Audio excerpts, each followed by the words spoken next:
Oh God, we're live. I'm gonna freak out.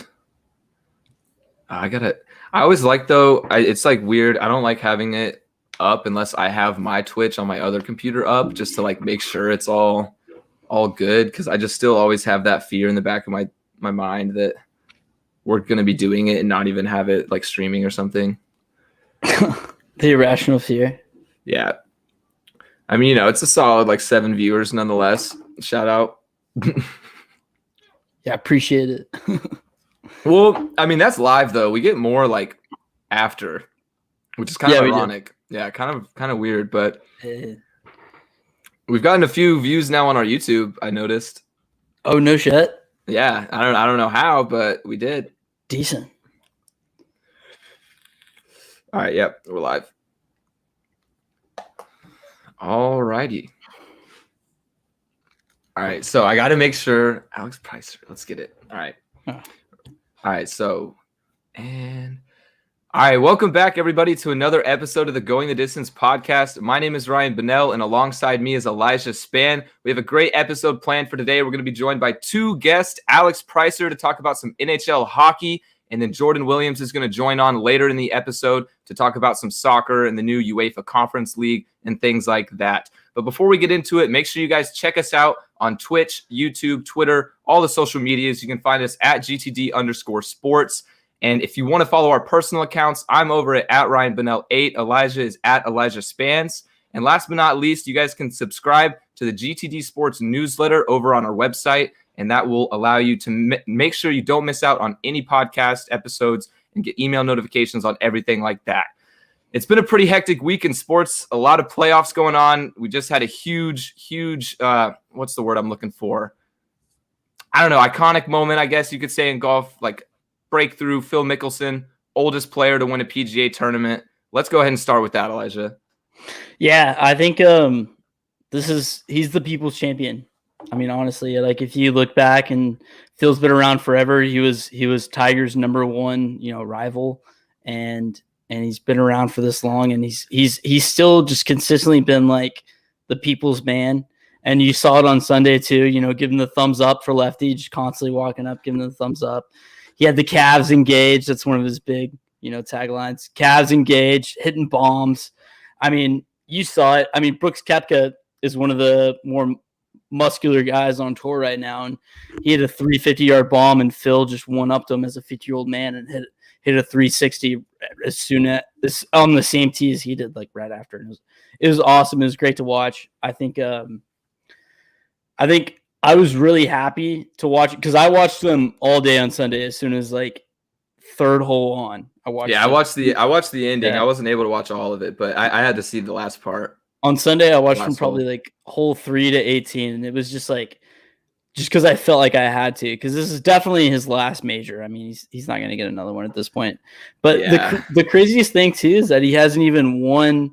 He's even placed top 10 on the tour in the past 2 years, and he had to get a special exemption just to get on to this tournament. I didn't know that.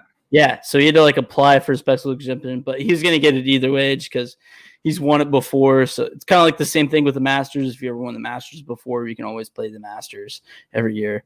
You can play the US Open or whatever Open it is, or for any major really. And that's what Phil did this year. That's how he got on, and he won. And it was awesome. It was great for golf. It's something that the people can enjoy. And I will say that him, all the crowd surrounding him on the 18th green was fucking fantastic. Like, sports are back, dude. Yeah, when I saw that, like I was with my girlfriend at the time, and I was trying to explain to her. I was kind of like, this is iconic. This is huge. Like, this golf crowds don't erupt like that for just anything. You know what I mean? Like, it was so cool to see. If you didn't have chills from that, you're a robot. Yeah, exactly, dude. Like, I saw what was it? It was, I don't know if it was during this tournament. I think it was, because I mean that's when the video came out, but it was Phil Mickelson on the fairway, or he was a little bit in the rough, and he looked over and this kid was kind of talking to him, and he like jokingly asked the kid, he was like, "Hey, would you go 3-wood here, or what would you shoot?" And he goes, "Well, if I could hit my 3-wood 260, I would go for it." And then he's like, "All right, I'll do it." And he just smacks it, like perfect hit. And he's like, "Hey, you can caddy for me anytime." Like, yeah, it's just he's definitely one of those guys that I don't think as a sports fan anybody has anything against him. Like he's just, you got to love the guy. No, and he's definitely like, if you look at like him and Tiger, he's a lot more engaged with the fans more than Tiger is. He's the people's champion, 100%. Yeah, I would agree with that. Tiger just seems to have like that, and nothing like against Phil and his game at all. Like he's a legend in of itself, but like Tiger, to me, at least when I see it, has more of that Mamba mentality per se, like kind of like Kobe did. He's just like, I don't know. Tiger was born for golf, which I mean you could say Phil was too, but it's like I don't know. I just don't, it's hard to compare. Before Tiger, I think wasn't until recently. Tiger, for the most part, like if other golfers played with him, they would say like, "Oh, that guy's a dick," because he wouldn't even talk to other golfers because he was so focused on his game and just the competing. But Phil has always been in the moment, there with the fans, enjoying the spotlight. Basically, you know. I mean, you could see videos of him like making bets with fans. So if you follow the Scratch Instagram profile, there's a video of him and Phil gives a fan 4-1 odds if he can make the green from the rough, and then he tops his shot, and then he pays the fan $20. Like he literally pulls out cash and gives the fan. He's the people's champion. He's lefty. He's thumbs up. He's calves engaged. It was great to see. But I mean, this is just such a great time. If you're either a golf fan or an investor in golf or even like a PGA executive, it's such a good time to be invested in golf because not only was the main takeaway from Phil winning at Kiowa, but the rivalry. Oh, yeah. Brooks Koepka and DeChambeau that has fully been embellished now. Did you see that the post like tournament interview clip? Yep, that's exactly what I'm referencing right now. And apparently, it's been brewing. It's been like kind of like rumored that those two guys don't like each other, which makes sense because DeChambeau's a fucking nerd and nobody likes him. He's brought science to the game, and Koepka is very much like a bro. Like, well, DeChambeau, like as much as like the science guy, you know, with like bringing that to the game, like he's also one of the beefier guys on tour. Like he's also he's only added muscle because he wants to add more length to his drives, and like that's like I don't know. He's kind of revolutionizing the sport of golf because he wants to get the most far off the tee, and he's all doing it with numbers. He's not like doing sabermetrics in baseball. Yeah. He's basically being like he's putting Moneyball to golf right now. That's interesting. Which I'm surprised that hasn't happened sooner though. No, but he's being a bitch about it too because he sucks. He's just like he complains all the time. He'll always consult the rules official about a lie to see if he can get relief.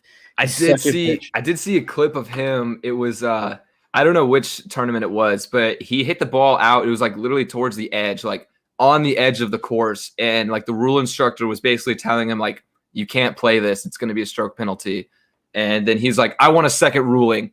Like this is so stupid. Like he's just going off. Like he's like that nonstop. That's why other guys don't like playing with him. He takes a part of the other people. Why other people don't like him is he takes a lot of time to play his game. He'll be one of those guys. Like if you go golfing with casually, he'll take like 6 practice shots, then he'll line it up, then he'll go back, take another practice shot, and it's like, dude, just hit the fucking ball. Yeah, God. You know I mean, he did just land. I guess not land, but got invited to play in the match, which is like the celebrity game kind of. This year it's going to be Tom Brady and Phil Mickelson against DeChambeau and Aaron Rodgers. So if I'm betting on that, Phil Mickelson and Tom Brady are winning that 10 out of 10 times. I don't know. I wouldn't I wouldn't know. It depends on how good of a golfer Rodgers is, honestly. That's true. I've never seen Rodgers. It really just depends on, you know, for those stroke match plays, who's the weakest golfer, that's who you go against. But anyway, back to, you know, this rivalry between Brooksy and DeChambeau. This is great for golf. This is so good for golf. It's entertaining too. You know, this is the next tournament. I just want Brooksy and DeChambeau to be in a pair and then just talking shit to each other. And I want it all mic'd up and I want to hear all of it because it's going to be so great. Because Brooks has literally admitted like he doesn't even practice golf. He just shows up to the tournaments. No, yeah, I know. I don't either, but that's what he does. He's admitted it. He's openly said like, and he's also said like he's such a douchebag, but he's like a likable douchebag.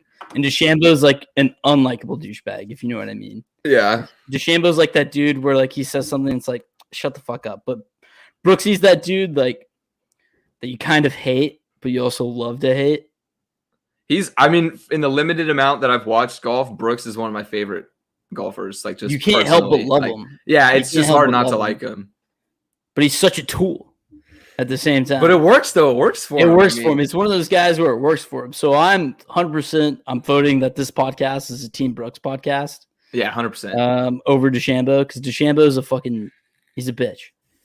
I don't know much about DeChambeau, so I'm gonna just have to say the more you'll get into golf, you'll know that DeChambeau is kind of the worst.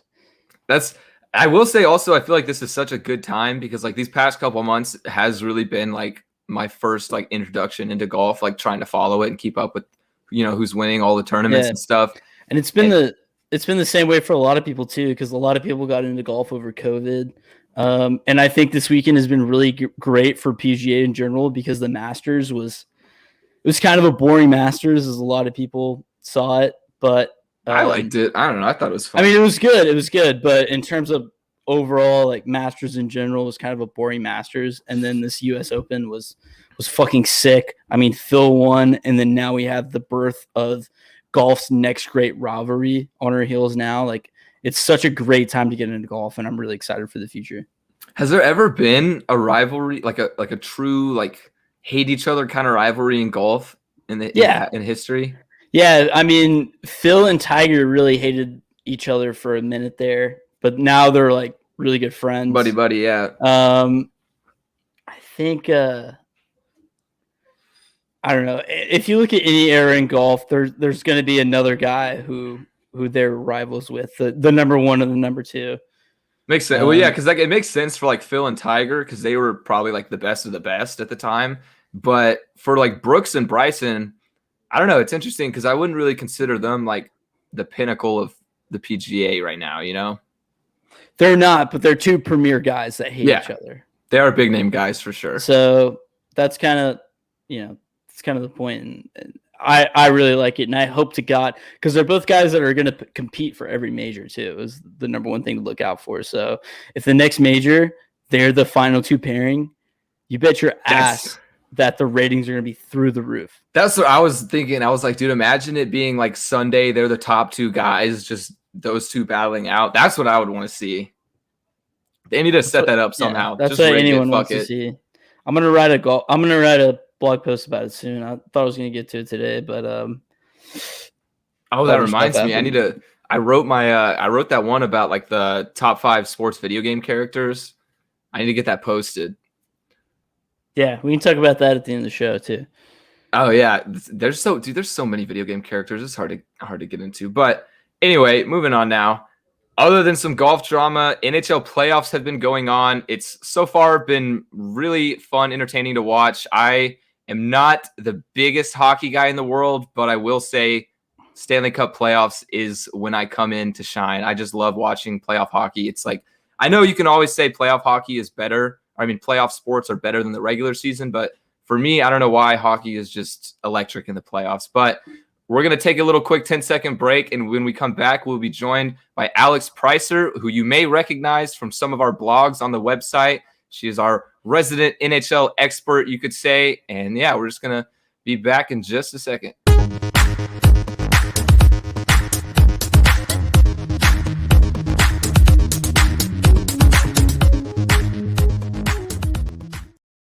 All right, Alex, what's up? How are we doing?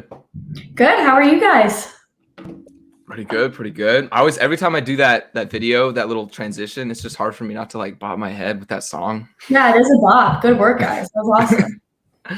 All right, so let's go ahead and hop right into it. As we talk right now, there are games going on. We have the Islanders, who I believe they pulled it off. They just upset the Penguins. Yep, they just won, so they'll be moving on. And yeah, that was a pretty intense game. It was Pittsburgh scored, Islanders scored just back and forth until they kind of pulled out with that 5-3 win.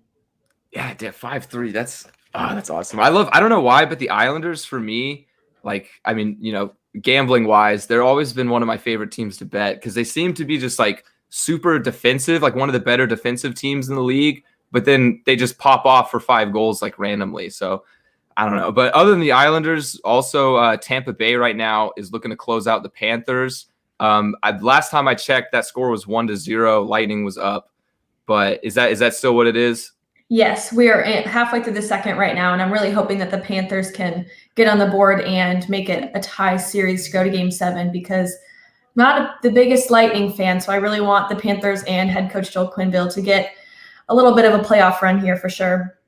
I'm gonna be honest here, and I honestly constantly forget that the Florida Panthers are a sports franchise. They're good this year. They're good. Yes, they are good. Yeah. Coach Joel Quenneville, who is a Chicago guy. So I have to root for him. I have to root for my Chicago people somehow. And the Florida Panthers are how I get it. Yeah, the Panthers. I agree, though, Elijah. The Panthers are kind of one of the less relevant organizations, I feel like. But this year they have been good. I mean, they're the 2 seed, and the Lightning are the 3 seed, which is kind of unexpected considering, Stanley Cup defending champions. But yeah, Alex, you're a Blackhawks fan, right? Yeah, so sad playoffs for us. But kind of going back to the Panthers really quick, I mean, even how they are kind of a lesser-known franchise. I was watching the game the other day, and they were at home, and it's 100% capacity. They can let anyone in, and still couldn't even fill the stands. So people miss hockey, but not that much. That's actually really surprising because I thought, most people would be just so eager to go to games and stuff. Especially in Florida. They'd be all over anything. Because they're like Jacksonville area, aren't they? I believe so, yeah. Yeah, so. Yeah, Floridians don't give a fuck, dude. I'm surprised. Yeah, Duval, are you kidding me? But also, Florida isn't really, I feel like, the best state for hockey. I don't know. Well, and I feel like if you were a hockey fan in Florida, you're going for Tampa Bay right now because they're obviously the Stanley Cup champs. So you're like, oh, if I'm going to be a hockey fan, I'm going to be a Lightning fan for right now. Yeah, exactly. Because the Lightning, I hate the Lightning. Like you said, you don't like the Lightning either. I'm a Stars fan. About them. I couldn't tell you what I don't like about them, but I just don't like them. It's just one of those things. I feel like it's an arrogance or something. Like they just have, like, they know they're good, which is frustrating because, like, last year, Elijah, you're a Stars fan too, right?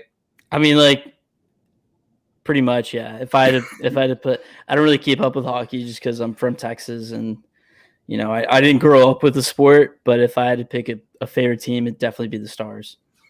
Yeah, because the only reason I dislike the Lightning really is, I mean, it started like last year just because they beat us in the Stanley Cup Finals, and Blackhawks didn't make the playoffs, and also Dallas Stars didn't make the playoffs. Like I don't understand. I know the Stars were injured; they had a few injuries. Like Sagan was out for most of the year, but other than that, like, how does a team go from the Stanley Cup Finals to literally not making the playoffs at all? Like, is that common? I mean, I honestly do think it's common. Going back to like the Blackhawks dynasty, they won 3-6, and then 2016 they got out in first round, Game 7 against the Blues. Then the next year they got swept by the Predators. Then ever since they haven't even made it in. So I think it honestly is salary cap issues. It could be a little bit of arrogance, thinking they're a little too good for who they're playing. But I think in the Dallas Stars case for sure, injuries are a huge impact, and also they didn't get off to a great start because of COVID. They had their first 4 games postponed, then the winter storm hit, so they had to kind of play catch up on games a lot. And also, special teams will win you hockey games, and their power play and penalty kill just really didn't show up this season. Every time I think about power plays now, all that I can picture is the Rangers and the Capitals game, where it just is immediately the puck drop. Did you see that game? It was like only a few weeks before playoffs started. That's why hockey's great. That was awesome to see. So before we dive deep into too much playoff hockey, I want to ask you this general hockey question. So this year, ESPN bought the rights over NBC to have all the hockey streaming and channel rights to play games. How much of an impact do you think this is going to play on hockey's success and being a more relevant sport? I go back and forth about this. I started to write a blog about this, but then I actually read up about what rights they had and all that kind of stuff. And obviously ESPN's the bigger sports versus NBC Sports, which NBC Sports is also getting shut down completely. NBC Sports won't be a thing. So they kind of go somewhere else. That's what I read. Don't quote me on that, but I believe Fox Sports went away, so yeah. Wow. So my issue with it is that I just think like since ESPN, like obviously football is just like ginormous. I'm just worried that like ESPN will be able to like help grow the sport because they'll have more, theoretically you'd have more eyes on it because it's ESPN. But I also am not sure if it's going to get the proper attention because you have football, which is 365 days a year. You're always talking about football. It's king. So I kind of go back and forth with, I think the rights themselves, like they were a lot better than I thought they were going to be when I heard that they were kind of taking over there. But yeah, I go back and forth because obviously being like, for example, why I thought hockey was such a big thing is when I had my friends over for the 2015 Stanley Cup, I thought that that was like a big family like holiday. And I was very confused that like why my friends like wouldn't spend it with their families. So like my thought process of like not having like proper attention to this sport that I love is like kind of, I go back and forth about it. Yeah, because even like for me, like just like association wise, hockey and NBC has just always been the duo. Like that's just what I know it as. So I feel like even the moving off of NBC is kind of going to throw people off. Like they're not going to know where to look for it if they don't keep up with it, like, you know, as much as most sports fans do and like all the broadcasting rights and stuff like that. That's interesting. I didn't even know they were moving to ESPN. Yeah. I think honestly, my prediction is that it's going to make people care about it more because when I was growing up and how I became a big sports fan is I would just always turn on ESPN and just run SportsCenter for hours. And I mean, that SportsCenter goes on for 24 hours a day. There's always a new hour turning.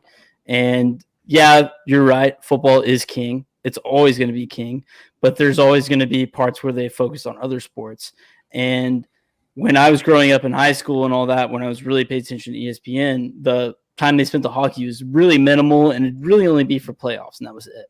But now since they have the streaming rights, and if you pay attention to how ESPN does business and how they make money through, you know, the games that they show on their TV. So the fact that they're going to get more money by showing hockey games and the streams that they do through hockey, the more they're going to blast hockey through SportsCenter and get more fans involved. At least that's what I think. Yeah.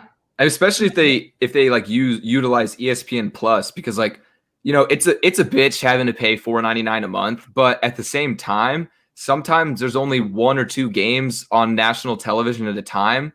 And so like if they were to incorporate ESPN Plus, you could have the primetime game on, you know, the ESPN network, and then you can have all the other games shown on ESPN Plus, which I think that would be good because then it gets more eyes, you know, more opportunity. But I guess that would kind of defeat, I'm not sure, does NHL have anything like NFL Sunday Ticket or like NBA League Pass where it gives you like every game? Yeah, so like through NHL Network, you can get like certain passes. Like I do the one where it's like I only get Chicago Blackhawks games if they're not on the national. But then you can do one where you get like a division or you could get like every single game kind of thing. Mm-hmm. So you can kind of pick your price point. That was my other concern is I just hope that the prices don't go up. And I think I'm just going to have to end up going to like ESPN Plus, the whole thing. But I don't want the whole thing. I just want my NHL Network. You know what I'm saying? So we'll see what happens there. Yeah, that's interesting too, because if they already have that like set in stone with the NHL Network, then that will be really interesting to see how they incorporate like the primetime games and stuff. Like another aspect too that I think about is you look at like the NBA has just grown wildly popular with Gen Z, like the younger generation. And like baseball, you see that it's dying. It's a dying sport. Like, you know, it's America's pastime. You can say all that, the nice stuff you want, but it's just not as popular as it once was. So I think that hockey, like my take is that hockey can reach the point that the NBA has with the younger generation. I just think that they really haven't like taken any steps for that yet, if that makes any sense. Well, do you think the NBA is still growing? Because I know their viewership has just gone down. Do you think that's going to continue? I don't know. I think NBA has gone into number 2. They've solidified themselves as number 2. Baseball has gone down to an older white guy sport. Yeah. But, yeah. And the problem with hockey is that it can't connect with a Southern audience, honestly, because like I'm from Texas, and I'm going to be honest with you, like as much as I care about sports, I really don't give a shit about hockey, but I appreciate that from a Northern perspective. Well, damn, I don't. I mean, I don't. I didn't grow up with it. But I respect the sport, and I respect the history that goes along with the game. Like the Northern audience, Canadians, of course, in Boston, it's huge. In the Northeast, in Chicago, because of the Blackhawks, it's really big, and it's going to grow because of that. But like, I don't know, you threw me off what I was going to say because you. But its problem is that it can't connect with the Southern audience because Southern people can't grow up playing it because they can only play in like in a dome, an arena. You have to grow up playing it. That's why football is king in Texas, because you grow up playing football, you grow up playing baseball. But in Texas, you can't get that in other Southern states. So I think that's a part of the problem why hockey can't grow as much. Do you think also even like Tampa Bay Lightning and like these more Southern teams are winning Stanley Cups? Do you think that could help grow the game in like those Southern states? Yeah, absolutely. Yeah, that's and big guys have gone on and said the same exact thing, is that having Southern teams is going to help grow the game. Like Tampa Bay Lightning and Stars going at it is going to be huge, because the Stars are good this past 2 years, there's going to be so many new Stars fans. Like I'm a Stars fan because my dad saw the 99 Stars win the Stanley Cup. I mean, still, but I only half care, like I admitted earlier. But it's going to help grow the game, and the more Southern teams get involved, the better it's going to be. But it's going to be a long and hard process for hockey to get there. Oh yeah, 100%. Like I agree with the fact that it is harder to get into the sport of hockey as a Southerner. Because I'm from Texas too. I'm in the same boat. But like I will say, when the Stars were in the Stanley Cup final last year, I went to two of their games, even though it was during COVID, but they had it was a limited audience where they showed the game on TV, like at the arena kind of thing. And the Stars have some loyal hockey fans. Games are awesome. Hockey games are awesome. Yeah. But it's surprising though that these Southern teams, I feel like the Stars have a better fan base than even some of the Northern teams. So I think it really just depends. But last night I was at the Carolina Hurricanes game, and they were playing against Nashville, and those fans, I think I'm just so used to being like a Blackhawks fan and being in the United Center that when I go anywhere else, the fans are just so different. They're just so interesting to me. These Hurricanes fans went nuts. The stadium was packed. Packed in their 100% full. It was crazy. This is crazier than a Blackhawks game. It's just there's just different traditions that you do as a Blackhawks fan that you just don't do anywhere else. So the crazy is just different. And sometimes I get into this mode where I'm like, oh, you're not a real hockey fan, which I'm trying to work on. People can be hockey fans. It's okay. And so I'm just are you being obnoxious, or do you actually care? Yeah, that is interesting, because I bet 100% there's totally people there that are just going to the game because their dad bought them a ticket or something, and they're just chanting along and stuff like that. So yeah, it depends. But the Stars have their own traditions too. My favorite, have you ever been to a Stars game, Alex? Yeah, I've been to a couple. I actually went in January or February when they played the Blackhawks. That was the first time I saw them in over a year and a half, which was really cool. I'm pretty sure the Blackhawks won that game, right? Yeah, in overtime. Yeah. But my favorite part about being a Stars game is just the Dallas Stars, Dallas, after every goal, just that song. I don't know what it is. I can imagine, it's the opposing team scoring. But let's get back into this year's playoffs a little bit. Another one of my questions is, there's been kind of not really too many upsets. You could say the Islanders beating the Penguins was a big upset just because it was a 4 seed, but they're a good team. But other than that, what has been surprising in this playoff so far? Has any team really come out unexpected, performing way out of their mind kind of thing? The two that come to mind for me is that Winnipeg swept Edmonton, which you could say is a surprise. You could also say it wasn't a surprise. Edmonton chokes in the playoffs quite often, and on paper they should win. They have Connor McDavid, they have Draisaitl, these players that are number 1 and 2 in the league, they should be winning these hockey games. Yeah, got swept. is like outrageous to me. Could you explain to us how good Connor McDavid is? So this is hard for me to say. He's better than Patrick Kane. Okay. And if you know Patrick Kane, he's a top-notch player. And he won Chicago championships. Yes. And Connor McDavid, he's a full package. He's got speed, height, body. He can shoot from anywhere. And he's just a lethal player, and he has great leadership, which helps in the locker room for sure. Would he be so at Connor McDavid, the stage that he is in his career, would he be better than Sidney Crosby? Or no? That's tough. Honestly, I would say yes. I think leadership. Okay. Interesting. I would say leadership-wise, I think Sidney Crosby just has more winning experience, which helps in his leadership to kind of know this. Hey, guys, this is what it takes to win championships, and Connor McDavid doesn't have that. Which he might have great leadership styles pulling from some other experience, but I think skill-wise, just on the ice, I would say Connor McDavid is better than Sidney Crosby. Wow. That's a bold statement. Because in my lifetime, just from what I know about hockey, Alex Ovechkin and Sidney Crosby have just always been the face of the league. These are the two guys. But I know Connor McDavid. I've seen him put up some big numbers this year. But I was surprised, too, to see Edmonton get swept because the Jets were super inconsistent this year. Yeah, and the Jets have always been kind of a middle ground kind of team. They're either good and they can push through their playoffs, or they're just kind of average. And they really just showed up. They did not let Edmonton have any chances, which was awesome. Even last year in the bubble, Chicago beat them to move into they beat them in the play-in.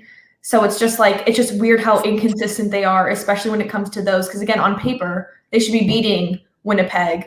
They should be sweeping Winnipeg. It's just I saw Edmonton for Vegas odds. They were minus 200, which is you have to bet $200 to win 100. They were that heavily favored just to win the series, not even one game. That was for the series, and I think they were the third largest favorite to win the series, other than the Knights and the Avalanche, and they got swept. So that's kind of crazy. It really is. And then, even going to the Golden Knights Minnesota series, I've been shocked at how well Minnesota's playing. Vegas is a hard team to score on, and the other night they scored 4, which is just outrageous. And it's just crazy to me because the Golden Knights to me are just unstoppable. I just don't see how any team could beat them. And Minnesota is finding a way. And Minnesota is, again, one of those teams that's just been kind of middle ground average the past couple of years. So they've really stepped it up. I'm hoping Vegas pulls it out and wins tonight to beat them for the series, but we'll see what happens. I'm hoping they don't go into Game 7 because I just really want Vegas to move forward. I don't know what it is, but I like Vegas. Even though I'm not a fan, because they're a new team. Yeah, they're kind of a new team. And you're gambling about them. You have to like them. Yeah, exactly. I would love to go to one of their games. Their in-game promotions and entertainment just seems awesome to me. They literally have knights fighting pregame. Oh, that's pretty sick. No way. That's it's awesome. The Seattle Kraken, they should do that next year. Put some Kraken on the ice. Just let them battle it out. I'm so excited for all of their stuff to come out. It'll be so good. They should have a hibachi chef just grilling up calamari pregame at center ice. Yeah, the Seattle Kraken. Exactly. I'm excited because their branding, their logos, their colors, it's just so aesthetically pleasing. I don't know what it is. Isn't there because their colors look the same as the Connecticut Whalers, the Hartford Whalers, right? Without the green. It's that teal blue color. Yeah. The dark blue with the teal. Yeah, it looks really sharp. Yeah, no, it's good. It's good. Yeah, that's another one. How do you think the Kraken are going to do? Because Vegas came into the league first year they made the Stanley Cup final, right, in their first year, and they've already kind of cemented themselves as one of the top teams in the league. So is that possible with Seattle? Because correct me if I'm wrong, but from what I know, they just kind of get bits and pieces from other teams before the draft. Yeah, so they get their own expansion draft. So you get to protect a certain amount of forwards, certain amount of defensemen, and one goaltender. And so they kind of just get to pick. And then based on their salary cap and like contracts, obviously that all plays a part in it. But I don't think there'll be another Vegas repeat. I just don't think that the players that will be available would necessarily be, I guess, would go well together, or I just think Vegas was such a unique situation that I just don't think that could happen again, at least this soon. Because Vegas was 3-4 years ago entered in. I just don't see how this soon of a turnaround could happen again. If it did, that'd be really cool. Yeah. I'm just not sure that it would. Yeah. Plus, I've heard there's some hoopla about how Vegas was able to grab really good players when they were able to expand. So I'm sure that the NHL wouldn't want that to repeat, to be an unfair advantage with the new team, because when you're an expansion team, you're kind of supposed to suck. Exactly. Yeah, exactly. Which, I mean, and you look at the MLS, like the soccer league, they've been trying to expand like huge over the past few years. They have like, I think 4 new teams. They all suck except for Atlanta United. Wait, actually, I'm wearing their jersey right now. Atlanta United is good, but the other, like, I guess it's like the same thing. They were the first expansion team like Vegas. I guess it just worked out. But if the NHL goes like the same path that the MLS does, the new expansion teams are going to suck because like Austin City FC is bad. No, we're going to be good. United, bad. Those guys are going to be good. Austin FC is going to be good. Oh, Did they just expanded to Charlotte, or is that a different? Charlotte, I think that's in the works right now. I could be wrong. My MLS knowledge is a little bit limited because it's just MLS is just so inferior to European soccer. It's just not even. Yeah, it's almost not even worth it to an extent, but they're getting a lot better. Like they're getting a lot better at expanding, which is also why I'm excited for like the NHL expanding. I think that'll help too, bring in more audience and whatnot. But no, I want it to get more relevant, and I want to care about it more. I want to care about it more. Like every time I watch it, I'm like, damn, why do I not watch more hockey? Because I have such a good time every time I actually watch the games and stuff. Yeah.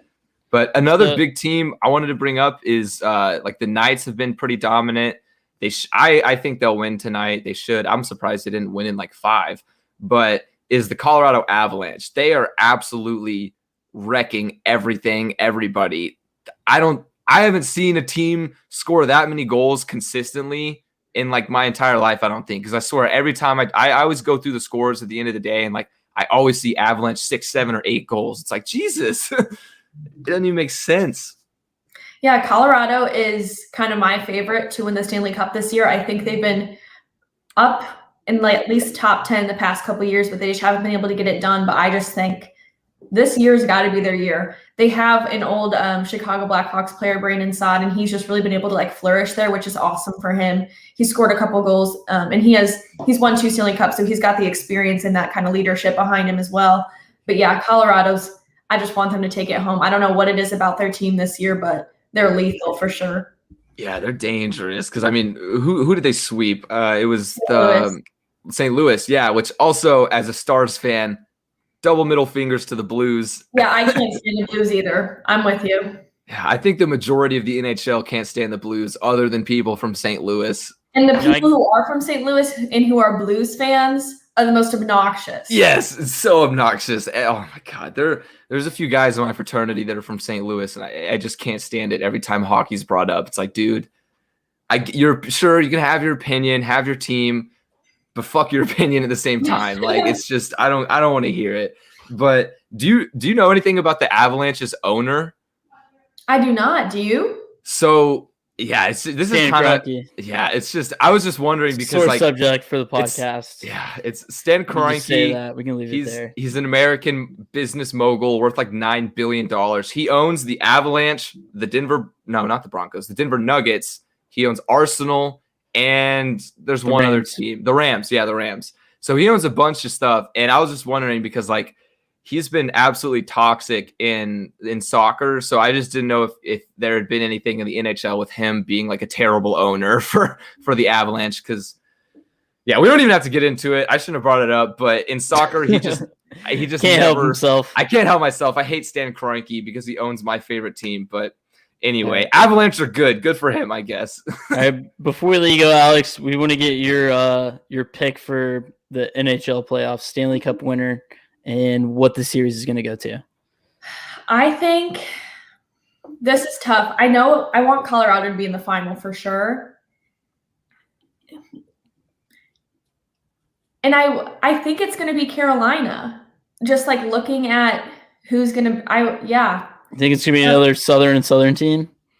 You got Carolina? I don't want it to be Tampa. Like I definitely, it couldn't be Tampa, but I don't want it to be. You know. What do you think? Any of the Canadian teams are gonna make it out or no? No, none of them even made the playoffs. Well, like they're the Maple Leafs there, right? Yeah, they're also going to choke in the playoffs. There's just no way. Okay, well, confidence. The confidence. Like hockey is so popular in Canada, but those teams can't stay in a playoff for their life. Like it's obnoxious. I guess also Boston. I could see Boston making it far as well. But I think, of course, yeah. I always hope that the final's going to go for 7 games. I just think that'd be like the greatest, most iconic thing ever. It just brings so much hype. Because I mean, I was at the game 6 where Chicago beat Tampa 2015. And that was just like the greatest thing ever. But it was like, if it's a game 7, like, yeah, that'd be scary if like the Blackhawks didn't win. But if they did, how exciting would that be? Game 7. That's true. All right, so then your winner is Colorado for sure. Colorado for sure. All right, you heard it here first. Elijah, what do you got? Yeah, I'll just copy Alex. Avs. Same, Avs. Yeah. So, I mean, I agree. Avs are going to win it all, I think. But this may be a little bit biased because I hate the Lightning. I have the Bruins going all the way. I don't know what it is. I've just always kind of had a knack for the Bruins whenever I do my hockey parlays. So I have the Bruins going to the finals. I mean, I was very surprised to see them win the series 4-1 against the Capitals after the first few games, because that was 3 overtime games in a row. I thought that series was going to go to 7 for sure. But, I mean, hey, good for Boston. I agree. That was like the series to watch, and it was kind of not boring, but like it just kind of ended, and it was like, okay, Boston won. We're done with this. Yeah, like I was really excited for that one. That probably had the most eyes on it too. But I don't know. I guess Boston's just better. I don't know. But yeah, I got Avs in Boston, and I'm going Avs. Honestly, I'm going Avs in 5 in the finals. I could see it. Yeah. All right. Well, Alex, we appreciate you coming on, and hopefully maybe by the end of NHL playoffs, we'll have you back to do a little recap or something like that. Sounds good to me. Thank you, guys. All right, yeah, before we let you go, everybody go ahead and go over to www.gtdsports.com and check out all of Alex's NHL blogs. Fantastic work over there. Really appreciate everything she does for us. So, yeah, go ahead and check that out. All right, thanks, Alex, for being here. Thank you.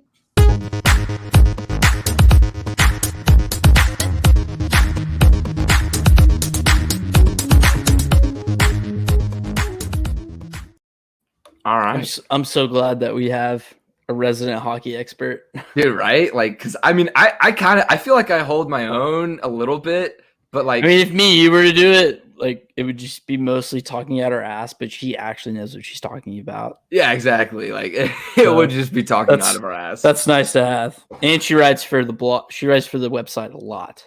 Yeah, so for sure. If you're looking for some actual hockey content to absorb, check out GTD Sports and go ahead and check out Alex's blogs, because it's straight up hockey talk. Yeah, like real, like actual hockey talk. Yeah, and it's not like my blogs where half of it is like talking about sports, mostly football, and just like, half of it's jokes and half of it's sports talk. Hers is straight up, you come and you get what you want, and that's hockey. So yeah, exactly. Yeah, my blogs are a little bit like that too. Half of it is just bullshit sports commentary, whatever I feel like writing. I mean, it is what it is. Ours is basically just like how funny we think we are that day, and how good of a sports take that we have. So yeah, because like the one I just wrote about like the sports video game characters, very controversial. Like very controversial. Everybody probably has a different opinion. Can we go ahead, I know we don't have that on the outline, but let's go ahead and do that because I have some opinions. Let's just go ahead and insert that in the pod right now. Okay, sure, go for it. All right, so I want to base it off what you have for your top 5. So for my top 5, I can pull it up real quick. I have. Do you want me to start from the bottom or start from the top? Start from number 5. It's top 5, right? So yeah, top 5. So top 5, I have number 5, LeBron James from NBA 2K14. He was literally just a cheat code. Yes, sir. And then at number 4, this one's a little bit more controversial because like I didn't really see, because I read a God, I can't talk. I read through a few of some other lists and stuff, and I never saw him on this. But for me personally, Cristiano Ronaldo in FIFA 14 was just, bro, you give him the ball, let him dribble around, he's going to score. Like, it was inevitable. And then number 3, I got Sunday Tiger Woods from Tiger Woods PGA Tour. And then number 2, I got Michael Jordan from NBA 2K11. Yes, sir. Yes, sir. I told you had to include that man no matter what. Gave me the tip on that. I mean, he was insane. And then number one is Pablo Sanchez from Backyard Baseball. Okay. Yeah, I mean, I can't disagree with that. I was thinking more along the lines of like in the past 10 years for top 5 video game characters, definitely MJ from 2K12 or 2K11, whatever. Yeah, 2K11. Yeah. That's a must-have in that list. I think for recent years, since I can't include Mike Vick 04, I'm going to include Mike Vick from like Madden 11 or Madden 12. I can't remember which exactly, but his first year back from the Eagles, he was a fucking cheat code when I used to stay up all night with my friends and play Madden all night. I would always be the Eagles 80-yard scrambles from the fucking top, dude. Dude, I hated playing against people like that, though. Here's a dark horse. Well, it works. Okay. Here's a dark horse. Jamal Charles from the NCAA senior year. I think interesting. I think it was like NCAA 08 or 09, whatever his senior year was. That's NCAA game. He was a fucking cheat code. I would abuse him in my NCAA franchise mode that I would always use. I had an honorable mention. I almost included Tim Tebow from NCAA 10. Tim Tebow from NCAA 10. You know what, though? Low-key, it's not going to be widely respected, but Boykin from NCAA 14. Bro, okay, no, honestly. He would start out as a backup, but if you groomed him right and you did the right things for QB number 2 on TCU on NCAA 14, he's cracked. The next 3 years, he was cracked. I broke the rushing yard. I broke the single yardage rushing game record with him. So, because especially just on those games in general, mobile quarterbacks are usually king because you can scramble with them and stuff. But Trevon Boykin was literally a running back at quarterback position in that game. So, he only had like 84 speed, but he still fucking kicked ass. Yeah, he was still goated. Trying to think. Well, like you said, the last 10 years, like I kind of changed mine to like just Gen Z. It, like, you know, our generation, like what would people, because I mean, for me, I know Backyard Baseball was a little bit before 2011. That's like little kid. Yeah, but that was my start though. That was like my first baseball, like first sports game ever probably. So I had to include Pablo because he was cracked. I would say Hanley Ramirez MVP Baseball 2005. I never played that one. Interesting. MVP Baseball. It was like the last EA Sports baseball video game. Hanley Ramirez fucking slapped in that shit too. I saw another popular take was the MLB game where Hank Aaron didn't like give his likeness or something.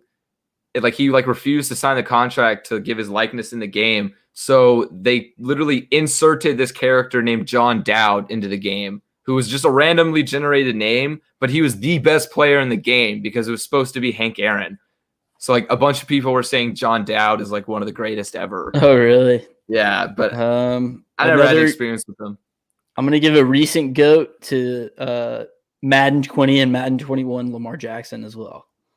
Dude, yeah, you're right, actually. Dude, I hate playing people online with everybody goes to the Ravens, bro. Everyone goes to the Ravens. Lamar is cracked on that game. You can literally just do like what you did on NCAA 14 with Boykin, scramble around, do whatever.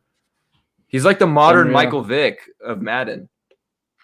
Trying to think of who in the past like 3 years of who else I've been cracked on in sports games because I'm a sports game addict. That's literally like all I play. Yeah. Because I mean, you know, my friends kind of rag on me because they're like, "Oh, you don't really like play video games because you don't play like the single player story mode games." It's like, dude, like those aren't fun to me. I don't know. I want to play sports. Like, it's always better to me. Messi in the past couple of years has been unreal in FIFA. Same thing with Cristiano. Dude, for some reason, like for me, Messi is the GOAT in real life, but for some reason, Ronaldo is just always cracked. Raw. Yeah, cracked on the game. Raw. It doesn't make any sense. God. There used to be a guy on the U.S. sports team. His name was like McReed or some shit. I don't know. I'm going to drop it, but I used to play my dad with Team USA, and I used to pass it to the forward that we have in like 2006 and beat him every time. But that's for another day. Ronaldinho was the fucking shit back in the day when we were kids. Also, did you ever play it was like a special game, the 2010 FIFA World Cup, South Africa. Did you ever play that one? I remember that one. Yeah, I remember that one. Yeah, dude, there was Didier Drogba was absolutely cracked on that game. Drogba was sick for a while with Chelsea in the regular FIFA games too, because you're just passing to him, he'd be faster than fucking anybody. And he had a rocket for a leg, like a cannon. Yeah, exactly. He would be an automatic goal. Yeah, dude. So in that game especially, he was cracked. But there have been ton. It seems like every year almost there's always like at least one or two characters that's just like a cheat code in the game. I have an absolute video game GOAT that I just remembered about.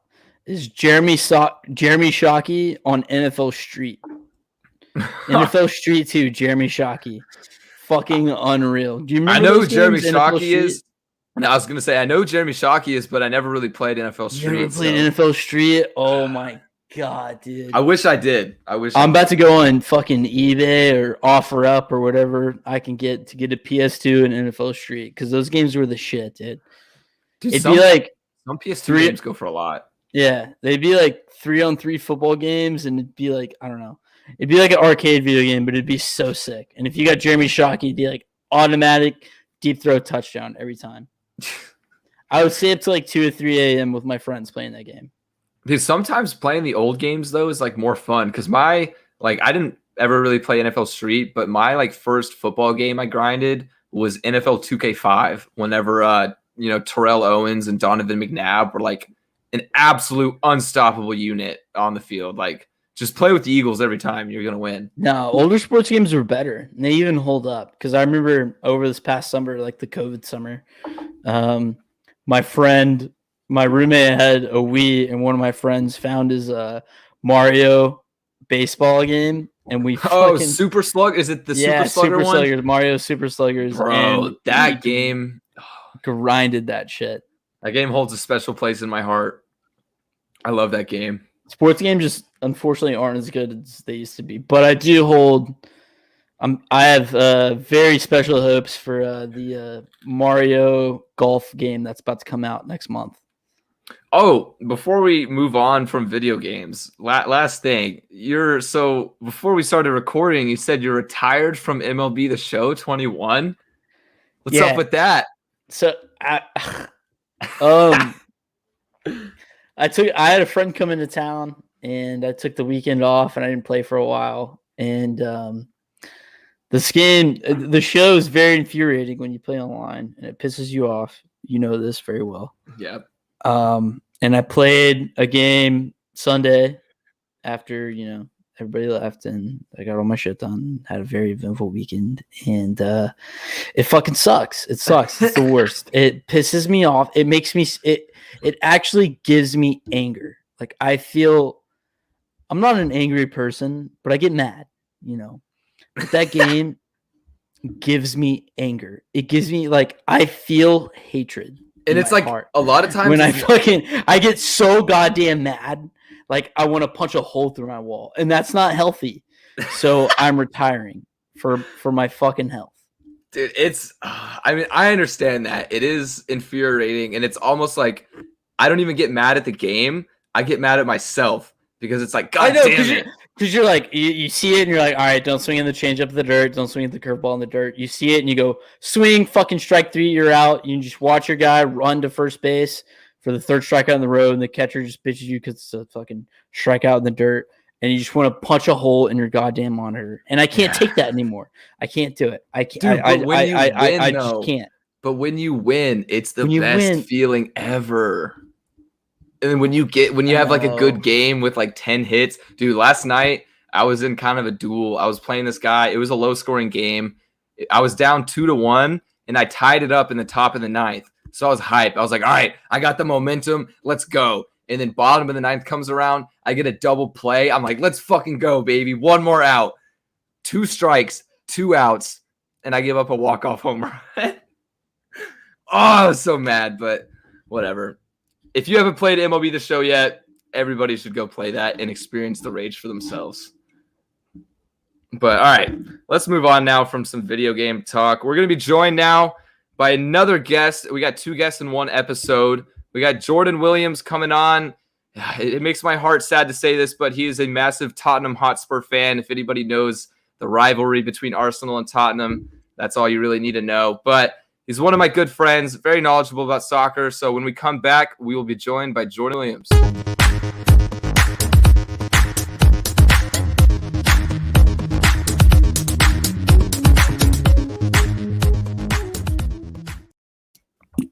Hey. Jordan, hello. What's up? Oh, my cam doesn't actually look that bad. Just a little messed up. Nah, it's not that wide. I saw it like at the bottom there before we start. Like whenever we were kind of talking to Alex, it was just kind of glitching back and forth a little bit. But it looks good now. All right. Hey, Elijah, what's up? What's up? All right, let's go ahead and hop right into it. So today was the Europa League final. We had Villarreal versus Manchester United. I was literally with you, Jordan, just a few hours ago watching this. So I know we both know firsthand exactly what happened. Villarreal came out on top against Manchester, which actually was an insane game. It went into extra time, and then it went into penalty kicks, and nobody could miss a penalty. Literally nobody, bro. It didn't make sense. And then when it was all said and done, David De Gea, Manchester's goalkeeper, had to take the last penalty, and it was saved. So Villarreal gets their first ever major trophy as a club. So good for them, though. But Jordan, my question, though, is how should Man U fans feel after that? I really feel for them, like our friend Amir, like he's a big Man United fan. We were watching it with him, and it was just the whole atmosphere of the room once the final penalty was taken. It was just like, wow. Like, damn, I'm sorry, man. That sucks. I never know what to say because, like, I know if my team were in that situation and they lost, I just know I would be, like, absolutely just depressed, just so sad. Yeah. So, like, it's always awkward whenever that shit happens, too. Yeah, but, I mean, they're still in a good spot. Their manager, Solskjaer, however you pronounce it, he's doing better and better, he's constantly progressing. Got into his first European finals, so seems to be doing okay. Yeah, and I mean, and now they're going to be in Champions League next year, so yep. I don't think they're going to make a splash though in Champions League. I still think that Manchester United is at that point where, and a lot of clubs are at that point too. Like Arsenal, my club too, is at that point where they have to put a focus on one or the other. Like there's very few teams, such as Manchester City, that is capable of performing at their highest level in both the Champions League and Premier League simultaneously. Yep. I agree with that. Yeah, like I don't think Manchester United is ready yet, and I don't think they're going to be ready for a long time. So that was another question I had too, was kind of like, is Manchester United back? Because a lot of people have been talking about that. They're second in the Premier League now. Are they back? Yeah. So what I was thinking was they're on the come up.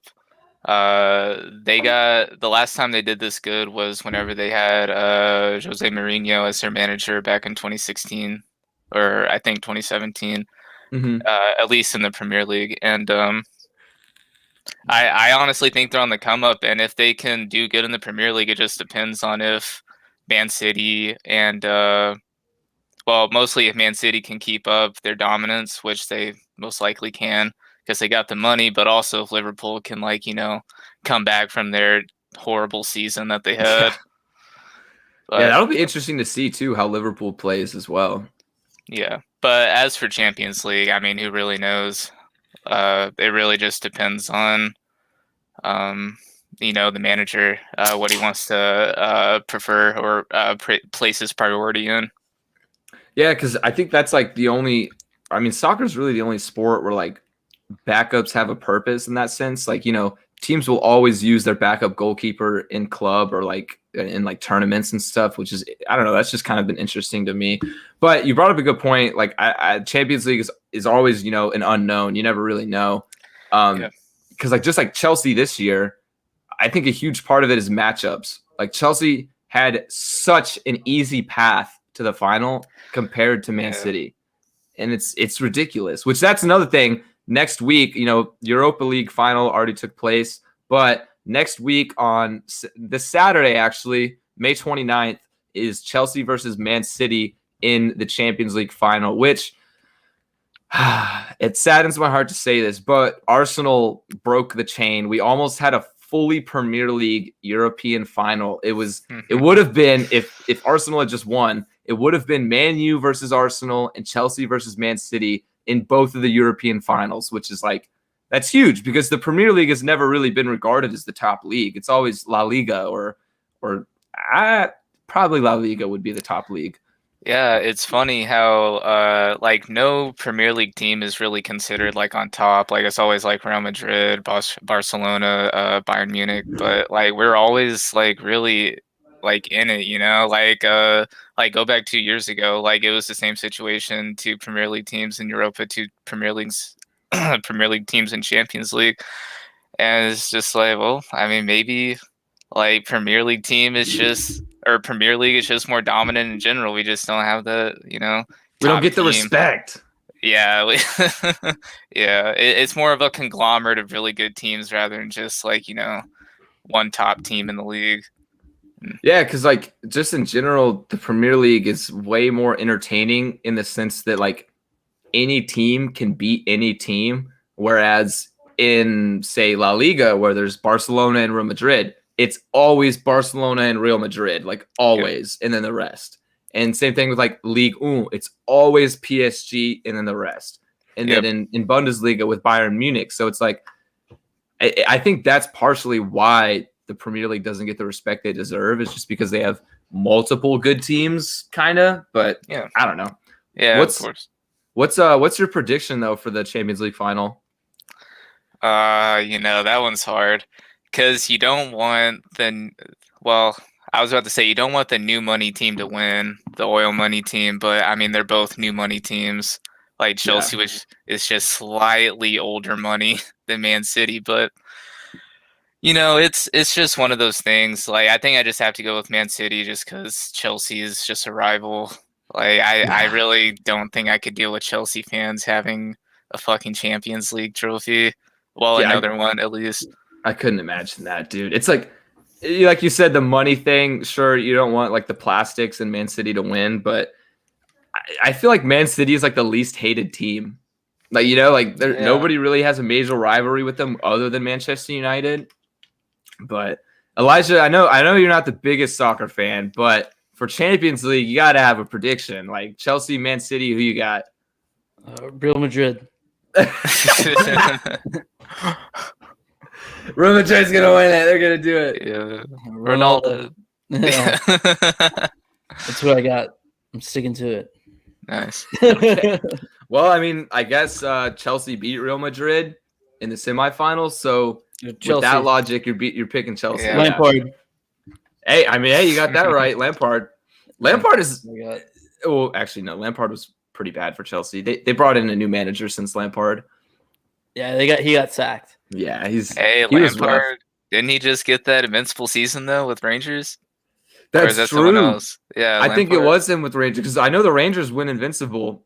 Yeah. Damn, that's doing okay things outside of the Premier League.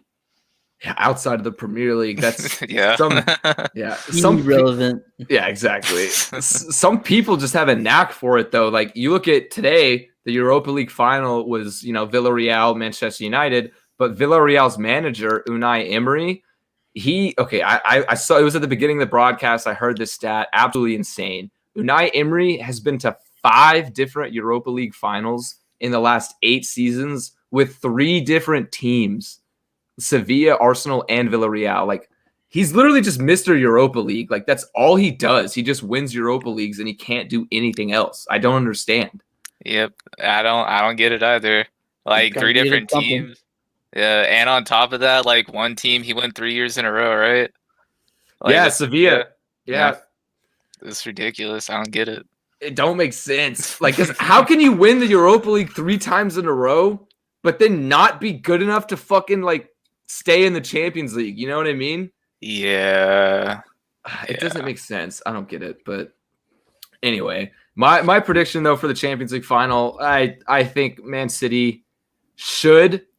Granted, they should. Don't know if they will, but they should wipe the floor with Chelsea. I really see this being like a 3-1 final. But it depends on. Yeah, it depends on which Chelsea shows up though, because like they can do it if they really can. Like I don't know though. I just don't think they're as good.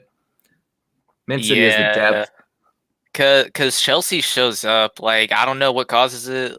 Like it's a pretty common thing throughout the league. Just some teams show up whenever the time is right. Yeah. And like I hate to say it, but Chelsea's one of those clutch teams, man. Like they show up for finals. I mean, even last year that they beat Arsenal in the Europa League final 4-1, like dominated us, dude. It was so frustrating. Crazy. Yeah, they are a team that shows up, so that'll be interesting to see. But another main reason I'm picking Man City is because they're on the treble right now.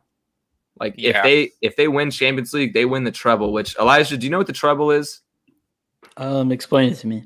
So it's basically like in soccer in every league has it. The treble is considered when you win your league. So for example, the Premier League, and you win your domestic tournament. So Man City, they won the EFL Cup this year.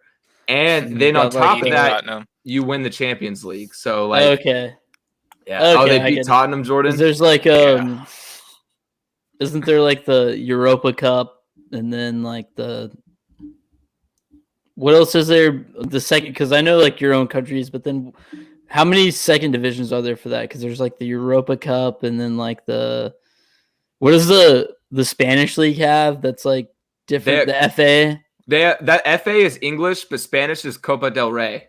Copa del Rey, that's what I was thinking of. Okay, that one's pretty big too. So like if say Barcelona was to win Copa del Rey and La Liga and the Champions League, that would be like considered a treble, which is like So like anytime a team does a treble or even a quadruple, you can win 4. Then like it's huge like milestone for that team. And Manchester City was really close to the quadruple. They made it to the FA Cup final but lost. So they're on the treble right now, which I would not be surprised at all if they won.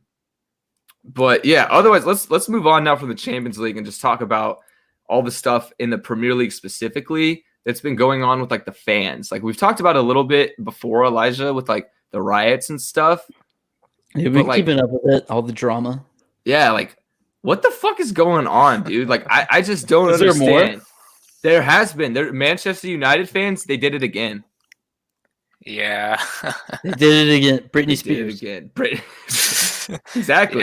Yeah. It's just one of those things. Like dude, soccer fans the thing that I respect most about soccer is the fans.